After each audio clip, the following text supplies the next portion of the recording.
আজকে আপনাদের সামনে শেয়ার করতে চলে আসলাম সম্পূর্ণ নিরামিষ একটি এঁচোড়ের রেসিপি, যেটি যে কোনো নিরামিষ দিনে অথবা পুজোর ভোগ হিসেবে কিন্তু তৈরি করে নেওয়া যেতেই পারে। আর এটি এইরকমভাবে বানালে কিন্তু খেতে অসম্ভব ভালো হয়। তাহলে চলুন দেখে নেওয়া যাক আমার আজকের এই সম্পূর্ণ নিরামিষ এঁচোড়ের রেসিপিটি। নমস্কার, আমি জয়িতা আর আপনারা দেখছেন জয়িতার পাকশালা। আজকে এই নিরামিষ এঁচোড় বানানোর জন্য প্রথমে আমি এখানে বেশ কিছুটা পরিমাণ এঁচোড় নিয়েছি। এঁচোড়টাকে সুন্দর করে কেটে ধুয়ে পরিষ্কার করে নিয়েছি। এখানে দেখতেই পাচ্ছেন এঁচোড়টা আমি একটু বড় বড় টুকরো করেই কিন্তু কেটে নিয়েছি। এবার আমি এখানে একটা মশলা বানিয়ে নেব। তার জন্যে আমি এখানে নিয়ে নিয়েছি ছোট এলাচ, দারচিনি, লবঙ্গ, সামান্য একটু মৌরি, ধনে, গোটা ধনে, জিরে, গোলমরিচ, আদা আর কাঁচা লঙ্কা। এই সমস্ত কিছুকে আমি একটা মিক্সার জারের মধ্যে নিয়ে এটার একটা মিহি পেস্ট বানিয়ে নেব। এটাই আজকে আমার এঁচোড়ের মশলা। এছাড়া কিন্তু এর মধ্যে আমি আর কোনো রকম মশলার ব্যবহার করব না। দেখুন আমার মশলা বাটাটা কিন্তু একদম রেডি। এবার আমি যে এঁচোড়টা কেটে ধুয়ে পরিষ্কার করে রেখেছিলাম সেই এঁচোড়টাকে আমি এখানে একটা প্রেসার কুকারের মধ্যে নিয়ে নিচ্ছি।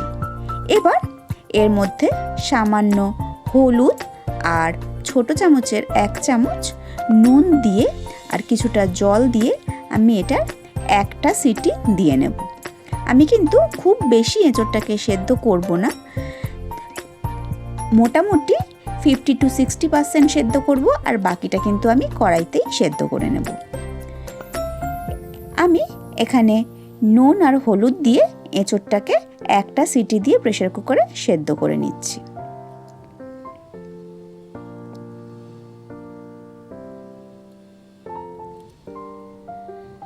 এঁচোড়টা সেদ্ধ হয়ে গেছে, একটা সিটি পড়ে গেছে। এবার আমি প্রেসার কুকারের ঢাকনাটা খুলে নিচ্ছি। আমি এখানে একটু চেক করে দেখে নিচ্ছি এঁচোড়টা কতটা সেদ্ধ হয়েছে। যদি একটু শক্ত থাকে তাহলে হয়তো আরেকটাও সিটি দিতে হতে পারে, কিন্তু এঁচোড়টা খুব সুন্দরভাবে সেদ্ধ হয়ে গেছে। এবার এঁচোড়টাকে আমি জল ঝরিয়ে রেখে দিয়েছি।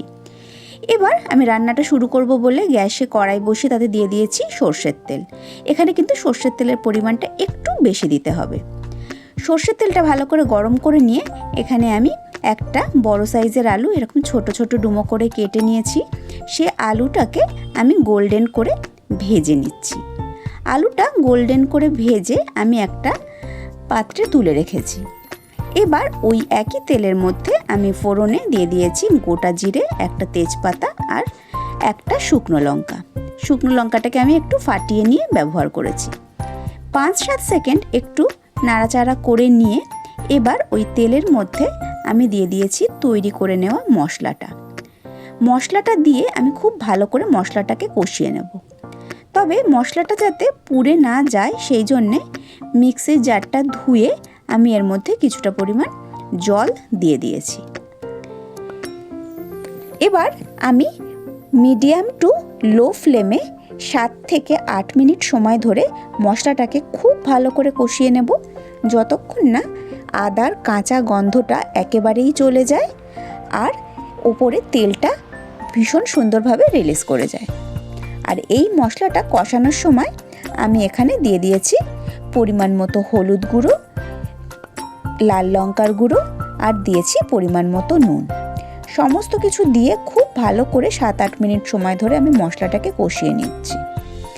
দেখুন মশলাটা কিন্তু বেশ অনেকটা কষানো হয়ে গেছে, ওপর দিয়ে কিন্তু অলরেডি তেল রিলিজ করা শুরু করে দিয়েছে। আমি মশলাটাকে আরও কিছুক্ষণ খুব ভালো করে কষিয়ে নেব। আর এই স্টেজে আমি এখানে ভালো করে একটু কষানো হয়ে গেলে আমি এর মধ্যে দিয়ে দেব 1/4 চামচ হিং। হিং এখানে আমি ব্যবহার করছি, যেহেতু এটা নিরামিষ রান্না সেই জন্যে হিংয়ের গন্ধ যদি থাকে তাহলে কিন্তু খেতে বেশ ভালো লাগে। আর হিংটা আমি পরে ব্যবহার করেছি যাতে হিংয়ের গন্ধটা একটু স্ট্রংলি নাকে আসে বা খাওয়ার সময় মুখে লাগে। হিংটা দিয়ে একটু নাড়াচাড়া করে নিয়ে এবার আমি এর মধ্যে দিয়ে দিয়েছি একটা মিডিয়াম সাইজের টমেটো। টমেটোটাকে আমি খুব ভালো করে বেটে নিয়েছিলাম মিক্সিতে। টমেটো বাটাটা দিয়ে আমি আরও 3 থেকে 4 মিনিট খুব ভালো করে কষিয়ে নিচ্ছি। আর এই স্টেজে আমি এখানে দিয়ে দিয়েছি ছোটো চামচের 1 চামচ পরিমাণ চিনি। সব কিছু দিয়ে 4-5 মিনিট মশলাটাকে খুব ভালো করে কষিয়ে নেওয়ার পর যখন পুরোপুরি টমেটোর গন্ধটাও চলে গেছে আর ওপর দিয়ে ভালো মতো তেল রিলিজ করে গেছে, এই স্টেজে আমি এর মধ্যে দিয়ে দিয়েছি ভেজে রাখা আলুটা আর সেদ্ধ করে নেওয়া এঁচোড়টা। আমি কিন্তু এখানে এঁচোড়টা ভেজে নিইনি, আমি সেদ্ধ করে তারপরে এর মধ্যে দিয়ে দিয়েছি। আমার মনে হয় ভেজে নিয়ে এঁচোড় রান্না করলে এঁচোড়টা একটু শক্ত হয়ে যায়, তবে আপনারা চাইলে কিন্তু অবশ্যই এঁচোড় ভেজে নিতে পারেন, মানে সেদ্ধ করে ভেজে নিতে পারেন। আমি সেদ্ধ করেই এঁচোড়টাকে এই মশলার সঙ্গে দিয়ে ভালো করে 4 থেকে 5 মিনিট সময় ধরে মিডিয়াম টু হাই ফ্লেমে মশলার সঙ্গে কষিয়ে নিচ্ছি। 4-5 মিনিট খুব ভালো করে এঁচোড়টা কষিয়ে নিয়ে তারপর আমি এর মধ্যে দিয়ে দিয়েছি পরিমাণ মতো জল। জলটা দিয়ে এবার আমি এঁচোড়টাকে খুব ভালো করে ফুটতে দিচ্ছি, যাতে এঁচোড়টা যেটুকু মানে শক্ত আছে ওটাও সেদ্ধ হয়ে যাবে আর আলুগুলো খুব ভালো মতো সেদ্ধ হয়ে যাবে। মোটামুটি 5-6 মিনিট সময় আমি খুব ভালো করে এঁচোড়টাকে ফুটিয়ে নিয়েছি। 5-6 মিনিট বাদে আমি একটু চেক করে দেখে নিচ্ছি আলুগুলো আর এঁচোড়টা পুরোপুরি সেদ্ধ হয়ে গেছে নাকি। আলু আর এঁচোড় কিন্তু পুরোপুরি সুন্দরভাবে সেদ্ধ হয়ে গেছে, তবে এখানে এঁচোড়ের ঝোলটা একটু পাতলা লাগছে বলে আমি এখানে 2 চামচ পরিমাণ ময়দা স্লারি ব্যবহার করেছি। আপনারা চাইলে কিন্তু গোবিন্দভোগ চাল বেটে 1-2 চামচ ওই রকম পাতলা করেও এর মধ্যে ব্যবহার করতে পারেন, তবে আমি ময়দা গুলে এর মধ্যে 2 চামচ মতো ব্যবহার করেছি। দেখুন ইনস্ট্যান্ট ঝোলটা কিন্তু অনেকটা গাঢ় হয়ে গেছে। আমাদের এঁচোড় কিন্তু একদম রেডি।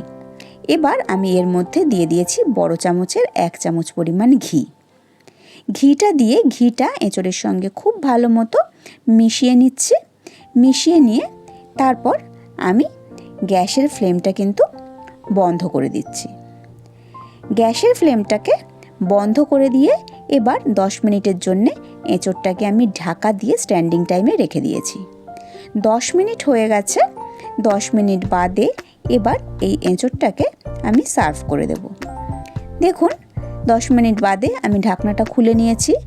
কতটা লোভনীয় দেখতেই হয়েছে আজকে আমাদের এই নিরামিষ এঁচোড়ের তরকারিটা, আর খেতে তো অসাধারণ হয়েছে।